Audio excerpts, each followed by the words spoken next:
আসসালামু আলাইকুম। শুরু করছি নতুন আরেকটি উপন্যাস এবং বহু কাঙ্ক্ষিত একটি উপন্যাস, সবারই পরিচিত আমার আলাদিন। লিখেছেন জাবিন ফুরকান। গল্প পাঠে আমি জাহিদ হাসান। পর্ব ১। তুমি আমার গলায় ইরাম আপুকে ঝুলিয়ে দিতে পারো না মম। উনি আমার থেকে 7 বছরের বড়। তার উপর উনার একটা বাচ্চা আছে। বাচ্চা! গড ড্যাম, আমি পারবো না ওনাকে বিয়ে করতে। গলা নিচে, একদম চেঁচিয়ে, কথা বলবি না। পরিস্থিতি জটিলতা বোঝার চেষ্টা কর।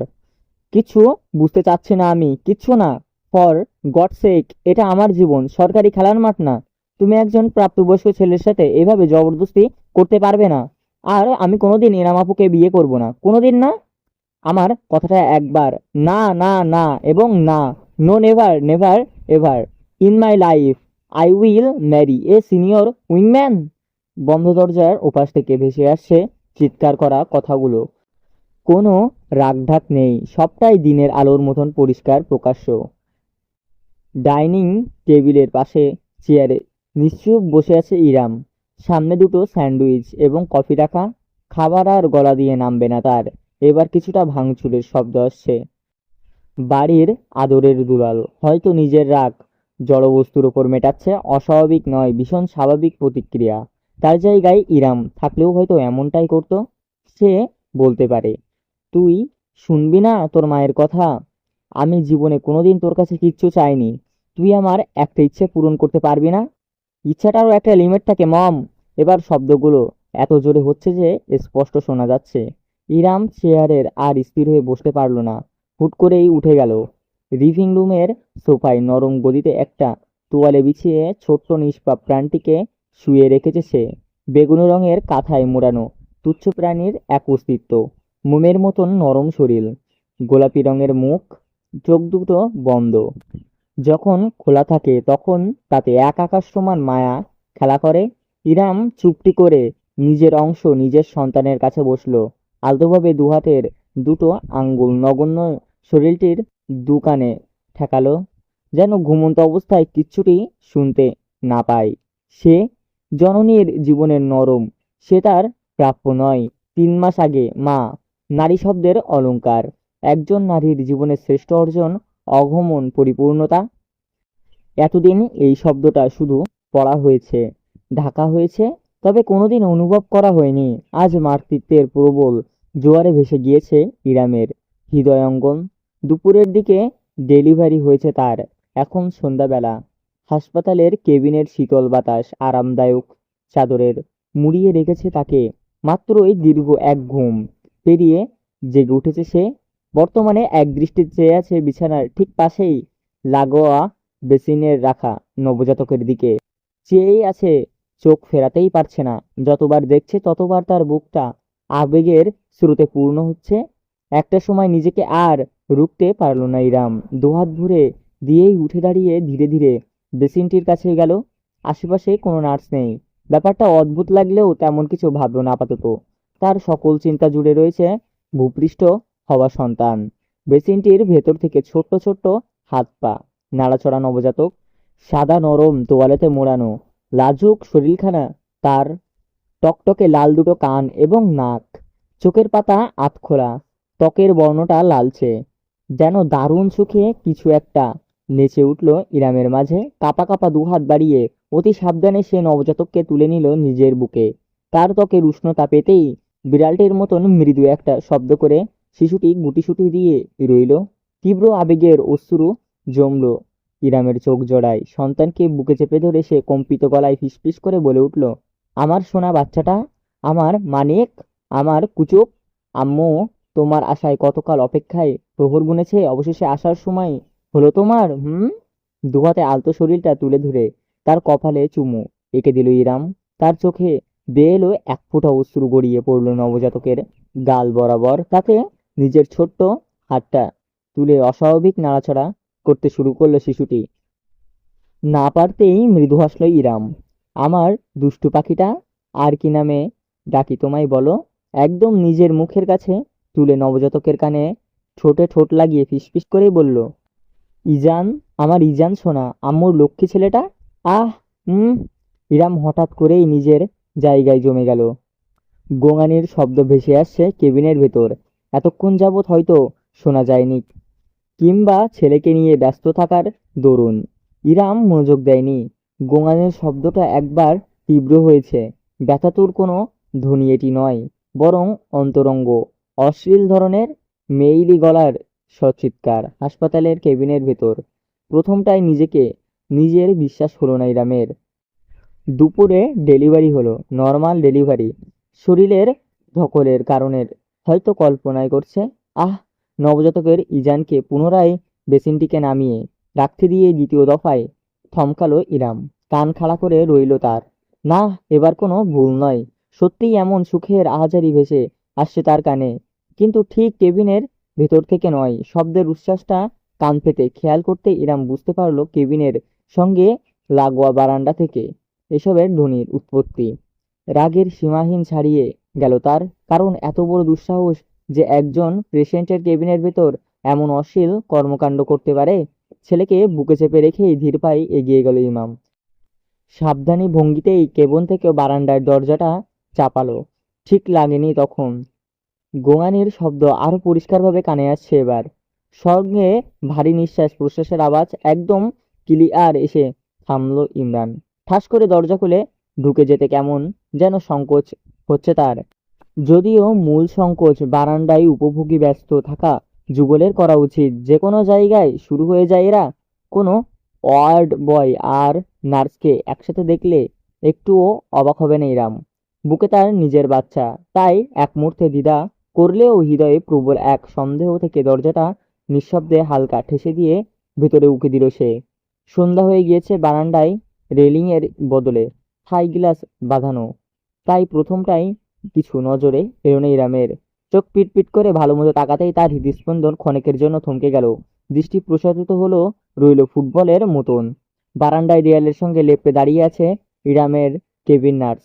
যুবতী মেয়েটার একটি পা তুলে রাখা সামনের দাঁড়ানো পুরুষটির কোমরে জড়িয়ে ধরে রেখেছে তারা একে অপরের শরীরকে। নার্সের পোশাকের নির্মংস আলোগোছা ঠিক তেমনভাবেই পুরুষটির পরনের সাদা প্যান্টের বোতাম খোলা। উরাম অবাক হলো না, সরে গেল না, শুধু স্থির দাঁড়িয়ে থাকলো, নিষ্প্রাণ এক পুতুলের মতন।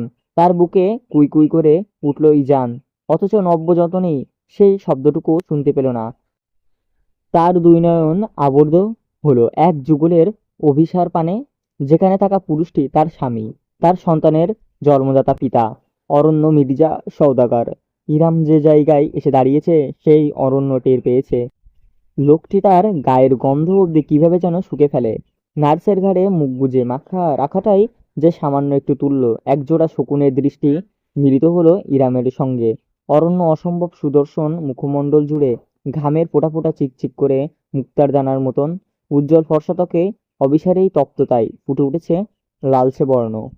চোখজোড়া কালোই, তবে তাতে উজ্জ্বলতা করছে এক জনমের ক্ষুধা। সরাসরি ইনামের দিকে তাকিয়ে নার্সের শরীরে আরো গভীরভাবে ঝুঁকল সে। তার গভীরতম ছোঁয়ায় আবদ্ধ যুবতী নার্স ঢেলে পড়ল। কেঁপে কেঁপে উঠল অরণ্যর পিঠ খামচে ধরল। আহ! আহ! আহ! অরণ্য ঠোঁটে আশঙ্কিক হাসি ফুটছে। নার্সের ছোটজোড়া দখল করে নিল। চুম্বন নয়, রীতিমতো কামড় ধরল। বহুদিন যাবৎ ক্ষুধার্ত থাকা হায়েনার মতন।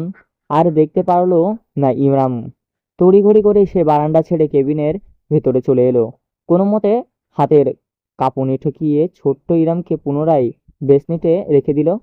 অতঃপর নিজের বিছানায় ধপাস করে বসে রইল রোবটের মতন। ঠিক তো কতটা সময় এভাবে পার হলো ঠাউর পারল না সে। মাথার ভেতরে দপদপ করছে তার, ভারী নিঃশ্বাস ফেলছে, বুকটা চেপে আসছে ব্যথায়। আজকের দিনটা অত্যন্ত তাকে রেহাই দেওয়া যেত। আজ তাদের সন্তানের জন্মদিন। কিছুক্ষণ বাদেই কেবিনে ঢুকলো কেবিন নার্স, পরিষ্কার পরিপাটি। ইরামকে ঘুমিয়ে থাকার বদলে বিছানায় বসে থাকতে দেখে নার্স এক লহমার মতন থমকালো। পরক্ষণেই অবশ্যই কিছুই হয়নি এমন ভঙ্গি গলা খাকিয়ে দিয়ে বলল, আপনি উঠে পড়েছেন? বেশ, আমি গিয়ে আপনার সন্ধ্যার নাস্তাটা নিয়ে আসছি, বিশ্রাম নিন। কেবিনের দরজা খুলে বাইরে গেল নার্স। এরপরই বারান্দার দরজা ঠেলে ধীর পায়ে ভিতরে এলো অরণ্য। নার্স যতটা পরিপাটি ছিল, অরণ্য ততটাই অগোছালো। শার্টের সবগুলো বোতাম এখনো লাগানো হয়নি। প্যান্টের বেল্টটাও টেনে টাইট করতে করতে কেবিনের মাঝখানে এসে দাঁড়ালো সে। ইরাম স্থির চেয়ে দেখলো নিজের স্বামীকে। লোকটা কখনো তার স্বামী বলে সম্বোধন করে যাওয়া উচিত কিনা সেটা সে নিজেই অবিশ্বাস দ্বিমত আছে তার। অরণ্য আসলেই সুদর্শন। 6 ফুট 2 ইঞ্চির উচ্চতার একটি সুদর্শন পেটানো শরীর। নিয়মিত জিম করার কারণে শরীরে কোনো মেদ নেই। শীটের উপরে তার মাংসপেশির গঠন বোঝা যায়। প্রথম দফায় তাকিয়ে আন্দাজ করা কঠিন যে লোকটার বয়স ইতিমধ্যেই 35 ছুঁয়েছে। ঘন ভুরু, পুরু ঠোঁট এবং তীক্ষ্ণ চিবুক, কালো বাদামির মিশেল চুলের রং। ইরাম চেয়ে দেখল এই সুদর্শনের তার বিষণ্ণতার ঢেকুর উঠল। সৃষ্টিকর্তা কি নিপুণ হতে এমন সুদর্শন যুবক তৈরি করেছেন, অথচ মনটা কি করদোট। এমন সুদর্শন আরো একটি মানুষকে চেনে ইরাম। অরণ্য চোখে ধাঁধানো রূপ তাকে সৌন্দর্যের ঘৃণা করতে শিখেছে। অরণ্য নিজের পরিপাটি করে শীষ বাজাতে বাজাতেই আশেপাশে তাকালো। বিছানায় বসে থাকা স্ত্রীর দিকে চেয়ে একগাল হেসেল সে। ওয়েল, গুড ইভিনিং হানি। বেসমেন্টের দিকে তাকিয়েই ইজানকে এক হাতে কোলে তুলল অরণ্য। যত্নের বলাই নেই, হাতের তালুর শরীরটাকে এমনভাবে ধরল যেন নিজের সন্তানকে নয় বরং ল্যাবরেটরির কোনো গিনিপিগকে পর্যবেক্ষণ করছে। ইজান পিতার হাতের শক্ত রক্ষ অচেতন স্পর্শ স্বাচ্ছন্দ্য বোধ করল না। ছোট্ট হাত পা ছুটে কান্নার ধমক তুলল। বাঁকা হাসি ফুটল অরণ্য মির্জা সওদাগরের ঠোঁট জুড়ে, যেটার কোণেই একজোড়া কামড়ের দাগে স্পষ্ট। অরণ্য নিজের ওপর হাত দুটি বৃদ্ধাঙ্গুল এবং তজনি মেলে ইজানের শরীর সহজ মাপতে লাগলো। আরিব্বাস ইরাম, এই সাইজের জিনিস তোমার পেটে ফিট হলো কিভাবে? আমেজিং। তুমি যে ছোট, তাতে আমার জিনিসটাই তো ফিট খায় না। ইরাম লাফিয়ে উঠল বিছানা ছেড়ে। এতক্ষণ যাবৎ সে শীতল থাকলেও ইজানের কান্না তার হৃদয় ছিন্ন বিচ্ছিন্ন করে ফেলেছে। ছুটে এসে সে অরণ্যর হাত থেকে ইজানকে ছিনিয়ে নিয়ে বুকে চেপল, ঠেকিয়ে দিয়ে বলল, খবরদার বলে দিচ্ছে আমার ছেলেকে ছোবেন না। অরণ্য এক মুহূর্ত জমে গেল, মাথা কাত করে বিষম্মর দিকে তাকালো। ইরামকে আজ অন্যরকম দেখাচ্ছে। এত কষ্টকর ডেলিভারির পর মেয়েরা খুশকে পড়ে, অথচ ইরাম হয়েছে ঠিক উল্টোটা। অজানা এক শক্তি টকবক করে ফুটেছে সে। সদা নির্বিকার থাকা চোখ জোড়ায় আজ আগুন জ্বলছে, যেন কয়েক ঘন্টার ব্যবধানে বিশাল পরিবর্তন হয়েছে তার মাঝে। বোকা অরণ্যর ধারণাই নেই আজকের আগে ইরাম ছিল শুধু একজন নারী, আর এখন থেকে সে একজন মা। তাই অরণ্য ভাবল, তার ইরাম তো আগে এমন ছিল না। দুহাত তুলে সর্বপূর্ণ ভঙ্গিতেই অরণ্য বলল, ওই চিল চিল, প্রোডাক্ট তো আমারই। আমি ছুব না তো কে ছুবে শুনি? কেউ না, আমি বাদে কেউ না। শুনছেন আপনি? এত তেজ কিসের? এবার অনন্য গলা শক্ত করে এলো। লম্বা 2 হাত ইরামের কাছে পৌঁছে গেল সে। এক হাতে স্ত্রীর চুলের মুঠি পাকিয়ে ধরে এক ঝটকায় নিজের সাথে টেনে নিল।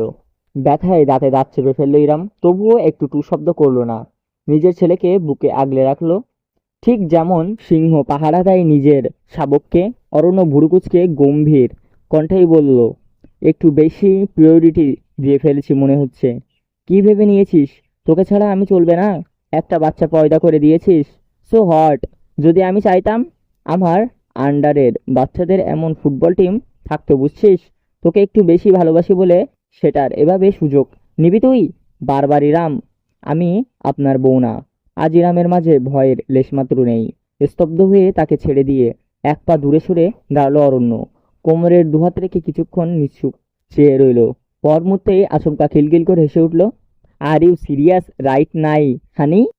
তোকে তিন কবুল বলে বিয়ে করেছি। তোর বুকে আমার ছেলে, আর তুই বলছিস তুই আমার বউ না? ডেলিভারির পর তোর মস্তিষ্কটা কি ঢিলে হয়ে গেছে নাকি? ডাক্তারদের বিরুদ্ধে তো মামলা দিতে হবে আমার। ইজানকে অতি সাবধানে নিজের বিছানায় শুয়ে রাখল ইরাম। ছেলের কান্না থেমেছে এবং ঠিক আছে নিশ্চিত করার পরেই সে ঘুরে দাঁড়ালো। অরণ্য তাচ্ছিল্য দৃষ্টি মোকাবেলা করতে দৃঢ়ভাবে, আপনাকে মনে করিয়ে দিই, আজ থেকে ঠিক 5 মাস আগে আপনি নিজে আমাকে তালাক দিয়েছিলেন। অরণ্যের চেহারা থেকে ক্ষণিকের জন্য বিনোদনের ভাবটুকু উঠে গেল, তবে নিজের আত্মবিশ্বাস ভঙ্গিতে একটুও ছাড়ল না সে। ইরামের দিকে এগিয়ে সে দুহাত রাখল রমণীর কাঁধে। অদ্ভুতভাবে সুর পাল্টে আদুরে গলায় বলল, ওহ কামন ডার্লিং, তুমি ওটা এখনো মনে ধরে বসে আছো? ওটা তো আমি মন খারাপ করে বলেছিলাম। তুমি জানো না তোমাকে কতটা আদর করি আমি। তাছাড়া ধর্মকর্ম আমি একটু হলেও তো জানি বুঝি। ও তালাক হবে না, কারণ তুমি প্রেগনেন্ট ছিলে। কীর্ণ এক হাসি ফুটে উঠল ইরামের ঠোঁটে। অল্পবিদ্যা ভয়ঙ্কর। কে বলেছে আপনাকে ওই তালাক গণ্য হয় না? বাচ্চা জন্ম অবধি আমার ইদুত্তকাল চলেছে। আজ আমার ইদ্যত শেষ। স্ত্রীকে ফিরিয়ে নিতে হলে আপনাকে তার সঙ্গে রুজু হতে হবে। প্রথমবারের মতন শঙ্কা দেখা গেল অরণ্যের মাঝে। 2 মিনিট চুপ থাকলো সে, তারপর খানিকটা গম্ভীর গলায় নিজস্ব অহংকারটুকু চেপে বলল, বেশ তো, তবে রুজুই করলাম আমি তোমার সাথে। নিজের কাঁধের উপর থেকে একদম স্থিরভাবে অরণ্য 2খানা হাত সরিয়ে পিছনে দাঁড়ালো ইরাম। আরও একবার অরণ্যের মনে হলো সম্পূর্ণ ভিন্ন এক ইরামকে দেখছে সে। দৃঢ় গলায় জানালো, আমি আপনার সঙ্গে রুজু করব না, মিস্টার অরণ্য মির্জা সওদাগর। আজ থেকে আপনি আমার স্বামী নন, স্রেফ একজন পরপুরুষ। চলবে, এখানেই শেষ পর্ব 1।